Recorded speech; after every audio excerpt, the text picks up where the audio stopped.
Hello student, तो कैसे हो सभी लोग। स्वागत है आपका एक और नई वीडियो के अंदर। तो आज जो है अपन लोग एक नया चैप्टर चालू करने वाले हैं। चैप्टर का नाम है डीसी मोटर।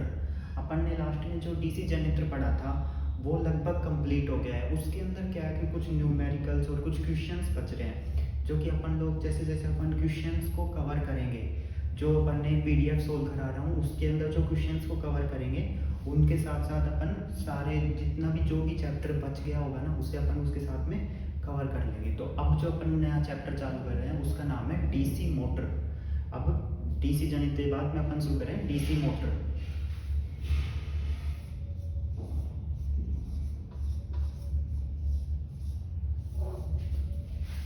देखो डीसी मोटर क्या होती है, बात बिल्कुल जीरो से स्टार्ट करते हैं। देखो डीसी जनरेटर क्या होता था। डीसी जनरेटर होता था जो काइनेटिक एनर्जी को, काइनेटिक एनर्जी है जो कि यांत्रिक ऊर्जा को लेता था। मतलब उसके ऊपर जनरेटर के आगे अपन कोई प्राइम मूवर या तो मोटर लगा रहे थे या फिर कोई इंजन लगा रहे थे, तो कुछ प्राइम मूवर लगाते थे जिससे वो घूमता था और घूम के अपने को आउटपुट निकाल के देता था। लेकिन यहाँ क्या है, यहाँ पे क्या है, डीसी मोटर। डीसी मोटर क्या होता है कि वो क्या काम करता है, इलेक्ट्रिकल एनर्जी जो विद्युत ऊर्जा होती है वो अपन मोटर के अंदर, डीसी मोटर के अंदर विद्युत ऊर्जा अपन देते हैं। अपन ने जो मोटर है उसके अंदर विद्युत ऊर्जा दी और वो विद्युत ऊर्जा से क्या होगा कि डीसी मोटर उस विद्युत ऊर्जा को कन्वर्ट करेगी यांत्रिक ऊर्जा के अंदर, यांत्रिक ऊर्जा में कन्वर्ट कर देगी। जैसे आप इसे एग्जाम्पल में समझो बिल्कुल आसान भाषा में, तो वो ये है, जैसे अपन लोग क्या कर रहे हैं, अपन ने अपने पास में कोई पानी की मोटर है जिसे अपन चालू करते हैं तो अपने घर में पानी जो है नली के थ्रू ट्रांसफ़र होने लग जाता है, पानी आने लग जाता है। जो पानी की मोटर अपन यूज करते हैं या फिर बोरिंग की मोटर है, तो ऐसी जो चीज़ें होती हैं, या फिर अपन चक्की चला रहे हैं तो उसमें क्या होता है, अपन लोगों को क्या करना होता है, सप्लाई देते हैं, चालू करते हैं, वो पानी जो है पंप के थ्रू निकलने लग जाता है उसके अंदर से। तो वहाँ पे क्या हुआ, अपन ने विद्युत ऊर्जा दी। विद्युत ऊर्जा देने पे मोटर चलने लग जाती है, मोटर की शाफ्ट घूमती है। मोटर की शाफ्ट घूमेगी तो वो जो भी प्राइम मूवर है, या तो पानी की मोटर है तो उसके सामने जो पंप लगा है उसे घुमाएगी तो उससे पानी वो आने लगेगा ना। तो जो प्राइम मूवर है उसको घुमाने लगेगी, मतलब इलेक्ट्रिकल एनर्जी को काइनेटिक एनर्जी में कन्वर्ट करती है। वो कहलाती है डीसी मोटर, जो डीसी ऊर्जा लेकर, यहाँ पर एक कंफ्यूजन ये मत रहे ना कि कोई भी एनर्जी, यहाँ डीसी एनर्जी की बात कर रहे हैं। डीसी ऊर्जा लेकर के, डीसी धारा जो लेकर के, और उस डीसी धारा को कन्वर्ट करती है काइनेटिक एनर्जी में, मतलब डीसी करंट ली और उस डीसी करंट को काइनेटिक एनर्जी में, यांत्रिक ऊर्जा में कन्वर्ट करेगी। वो युक्ति कहलाएगी अपनी डीसी मोटर कहलाती है वो युक्ति, है ना। तो ये तो बात थी अपनी डीसी मोटर के बारे में। अब अपन बात करते हैं कि working principle of DC motor. DC motor की कार्य प्रणाली, आखिर डीसी मोटर काम कैसे करती है, क्योंकि मेन बात तो यही है। अब अपन ने क्या क्या पढ़ा इस अभी तक कि डीसी मोटर क्या होती है, जो कि इलेक्ट्रिकल एनर्जी लेकर के और उसे कन्वर्ट करती है यांत्रिक ऊर्जा के अंदर। इलेक्ट्रिकल एनर्जी ली, उसे यांत्रिक ऊर्जा में कन्वर्ट कर दी, वो डीसी मोटर होती है। अब बात करते हैं working principle of DC motor. तो देखो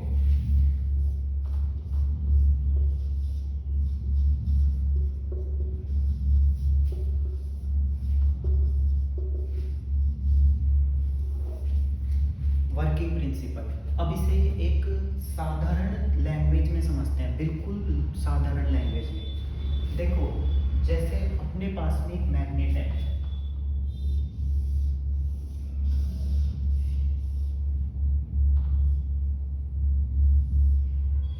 जैसे अपने पास में एक मैग्नेट है। अब अपन जब इसके पास कोई दूसरा मैग्नेट लेकर आएंगे, जब अपन कोई दूसरा मैग्नेट लेकर के आएंगे तो क्या होगा, ये मैग्नेट उस दूसरे मैग्नेट को अपने ओर आकर्षित करेगा, उसे चिपका लेगा। तो ये मैग्नेट दूसरे मैग्नेट को अपनी ओर चिपका लेगा, है ना। लेकिन यहाँ पर अपन एक ट्विस्ट करते हैं। अब यहाँ पर ट्विस्ट क्या है कि अपन जो दूसरा मैग्नेट उसकी जगह नहीं बदल सकते। अपन ने पास में जो मैग्नेट है वो स्थिर है, लेकिन वो गति कर देगा अपनी ही जगह पर रुक के। मतलब इसके पास में कोई मैग्नेट है लेकिन वो अब चारों तरफ घूम सकता है, लेकिन जो है कि आगे या पीछे नहीं जा सकता। ठीक है, उसे खींचा नहीं जा सकता, आगे पीछे नहीं जा सकता, वो अपनी जगह घूम सकता है। तो इस केस में क्या होगा, इस केस में क्या होगा, देखो अपने पास इसके पास में रखा हुआ, जैसे ये मैग्नेट रखा अपन ने, परमानेंट मैग्नेट, इसके पास में एक मैग्नेट है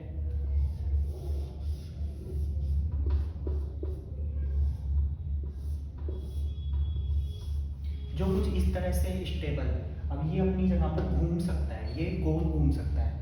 अब अपन ने क्या किया, यहाँ पर एन सिरा था, यहाँ पर एस सिरा था, मैंने क्या किया, एक दूसरा मैग्नेट को लेके आया और उसका जो एन सिरा था वो पास लेके आया इस मैग्नेट के एन सिरे से, इस मैग्नेट के एन सिरे से।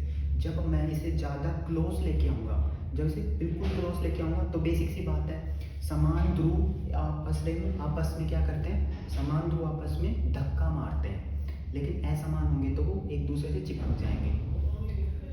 तो समान ध्रुव होने की वजह से ये मैग्नेट इस मैग्नेट को धक्का मारेगा, लेकिन ये आगे नहीं खिसक सकता, अपनी जगह पर घूम सकता है। तो ये क्या होगा, जब ये इसे पास आएगा तो इसके अंदर गति आएगी, ये घूमने लगेगा।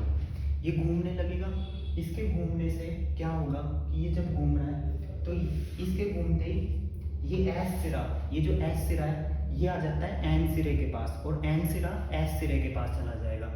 समझ लो बात को, मतलब अगर ये अपनी ध्रुवता रख रहा है, एक जगह पर घूम रहा है, तो जो एन सिरा था, जब एन सिरा घूमा, एन सिरे के घूमते ही एस सिरा उस एन सिरे की जगह पर आ गया।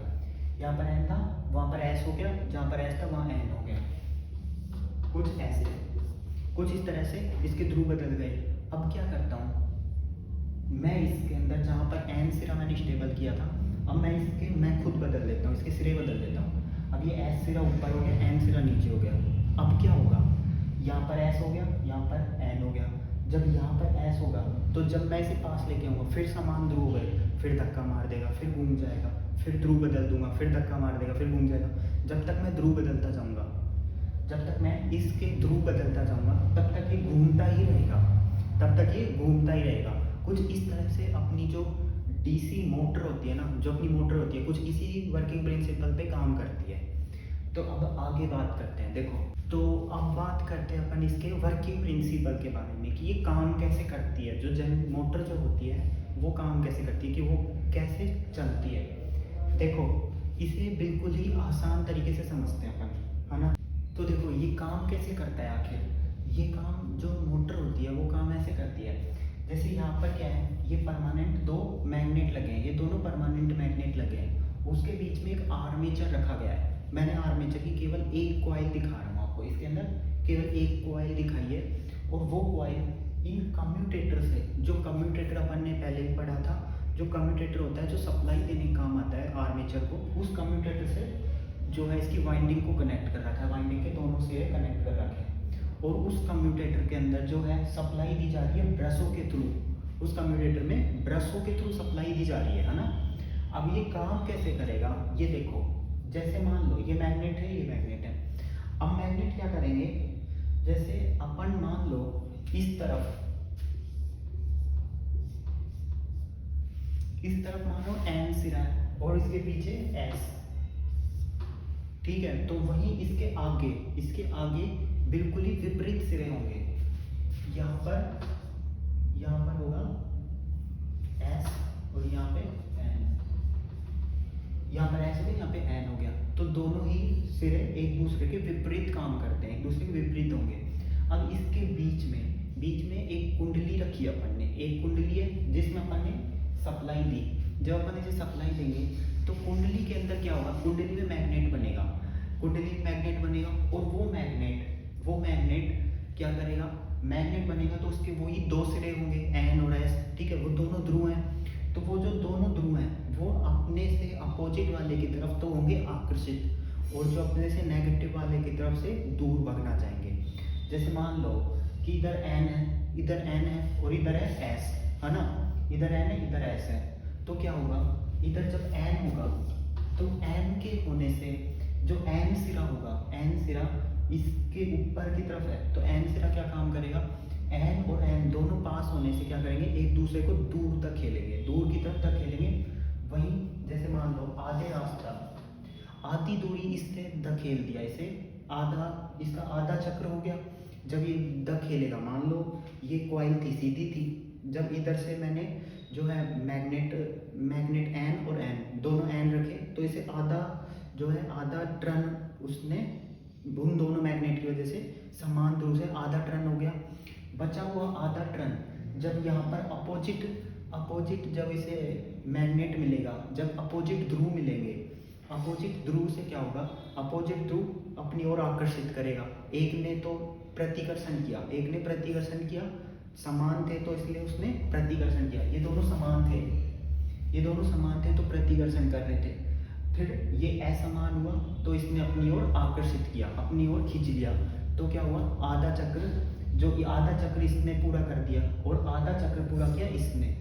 फिर क्या होता है, यहाँ पर लगा हुआ होता है कम्यूटेटर, यहाँ पर कम्यूटेटर लगा होता है। अब मान लो ऐसा कुछ हो गया, कम्यूटेटर ही नहीं है, कुछ भी नहीं है, तो जब ऐसी स्थिति आ जाएगी तो एक बार क्या होगा, ऐसी स्थिति में इसके अंदर जड़त्व का गुण आ जाएगा, मतलब एक जगह पर स्टेबल हो जाएगा।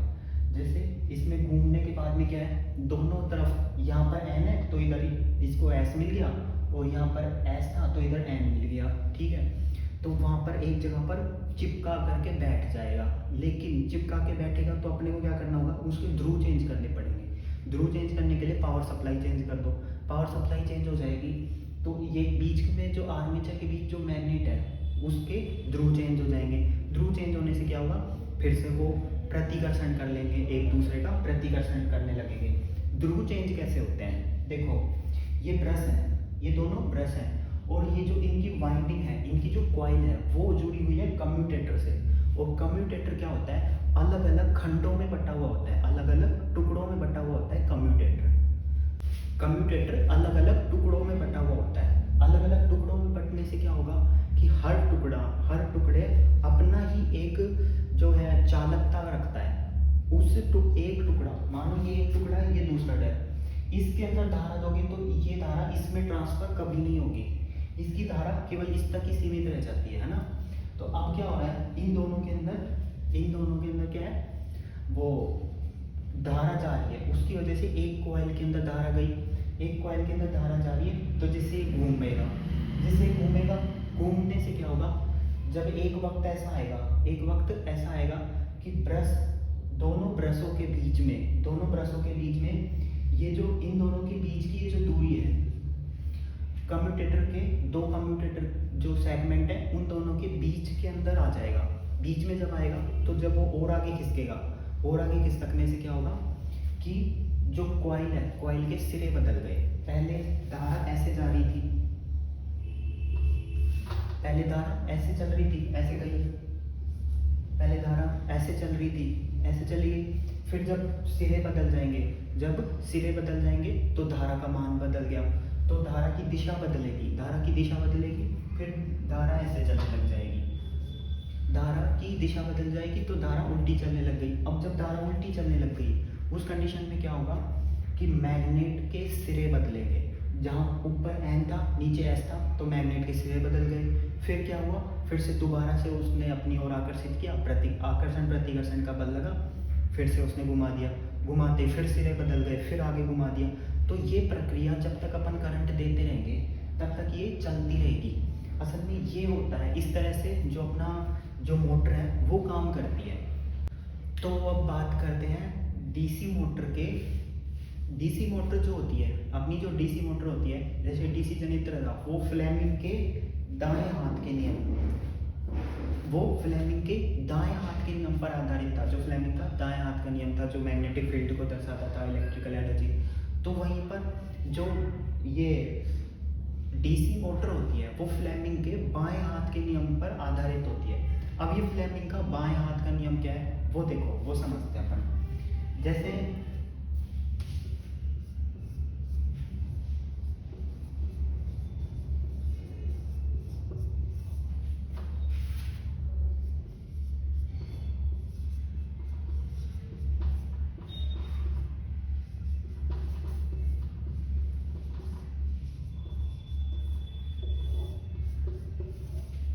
फ्लेमिंग के जो बाएं हाथ के नियम के अकॉर्डिंग क्या है कि जैसे जो अपना अंगूठा है, वो अंगूठा रिप्रेजेंट करता है तो चालक के घुमाव को रिप्रेजेंट करता है। जो चालक का घुमाव होता है, चालक का घुमाव उसको अपना अंगूठा रिप्रेजेंट करता है। उसके अलावा जो अपनी बीच की जो अपनी अंगुली है, छोटी अंगुली, ये रिप्रेजेंट करती है चुंबकीय क्षेत्र को। जो चुंबक का मैग्नेटिक फील्ड जो है, मैग्नेटिक फील्ड को रिप्रेजेंट करेगी। और जो अपनी बीच की अंगुली होगी, जो बीच की अंगुली है वो रिप्रेजेंट करती है धारा को, वो रिप्रेजेंट करती है धारा को। ठीक है, इसे और सिंपल तरीके से समझते हैं। जैसे अपने पास में एक कॉइल है, जैसे जो मोटर की एक कॉइल है,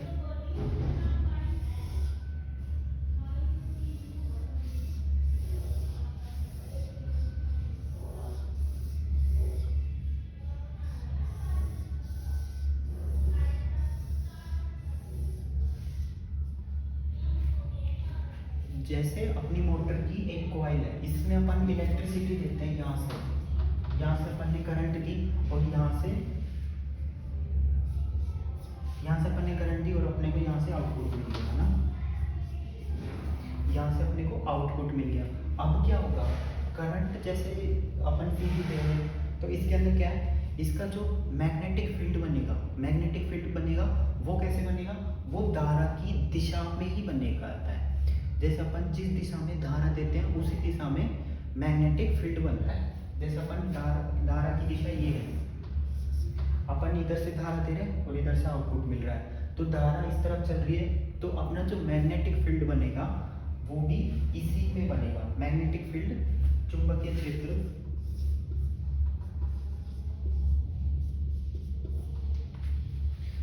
जो मैग्नेटिक फील्ड बनेगा वो भी इसी में बनता है, इसी के बीच में बनता है। और अपना जो चालक होगा, चालक का घुमाव कैसे होता है, चालक का घुमाव होता है इस, जैसे मैग्नेटिक फील्ड बन रहा है वो इस चालक के चारों तरफ बन रहा है, चालक के चारों तरफ बन रहा है। लेकिन इसका घुमाव कैसे होगा, जैसे ये चालक है, ये सीधा ऐसे खड़ा है, तो मैग्नेटिक फील्ड बन रहा है ऐसे इसके समतल के अंदर सीधा सीधा ना, लेकिन घुमाव कैसे होगा, घुमाव होगा इसका इस तरफ से। जैसे ये सीधा था, सीधा चालक है, तो चालक में जब अपन ने करंट दिया तो उसे ऐसे घूमने लगेगा, इसको ऐसे घुमाने लगेगा ना। जैसे अपना आर्मेचर घूमता है, अब आर्मेचर के अंदर वाइंडिंग सीधी सीधी दी होती है, वो टर्न करता रहता है। तो वैसे ही जो चालक होता है, ये चालक है, ये घूमता है इसको सीधा सीधा। और ये जो चुंबकीय क्षेत्र है, जो चुंबकीय क्षेत्र कैसे बनेगा, वो बनेगा जैसे अपन धारा देंगे, जैसे अपन चालक तार के अंदर धारा दे रहे हैं, चालक तार में धारा देंगे तो उसी के पैरेलल में, उसी के समांतर के अंदर उसी से सीधा सीधा चुंबकीय क्षेत्र बनता है। वो सीधा चुंबकीय क्षेत्र जो बनेगा, वो जो परमानेंट मैग्नेट लगा हुआ है या फिर फील्ड पोल लगे हुए हैं, वो मैग्नेट बनेंगे, वो मैग्नेट अपनी ओर आकर्षित करेंगे, उसे आकर्षित करते हैं। जैसे मान लो इधर मैग्नेटिक फील्ड लग रहा है, नीचे इधर मैग्नेटिक फील्ड बन रहा है, इधर अपना वो चालक है, मैग्नेट है, वो अपनी ओर जब ये मैग्नेट बनाएगा तो ये इसे अपनी ओर आकर्षित कर लेगा, ये इसे अपनी ओर खींच लेगा, जिससे आधा चक्र पूरा हो जाएगा। फिर वो उसके सिरे चेंज हो जाएंगे, फिर आधा चक्र पूरा, ऐसे वो काम करता है। तो ये है फ्लेमिंग के बाएं हाथ का नियम। लेकिन देखो, अगर अपन इसे फ्लेमिंग के बाएं हाथ के नियम के अकॉर्डिंग ही समझते हैं तो उसके अकॉर्डिंग क्या है, वो कहते हैं कि जैसे अपन ने इस तरह से अपन ने हाथ को बनाया है ना, उसके अंदर क्या होगा, जो अपना अंगूठा होगा, जो अपना ये अंगूठा है, वो चालक का घुमाव के रिप्रेजेंट करता है। जो चालक है, जैसे ये चालक है, चालक ऐसे घूम रहा है, तो वो जो अंगूठा है वो चालक के घुमाव को रिप्रेजेंट करेगा, कि चालक का घुमाव रिप्रेजेंट करेगा।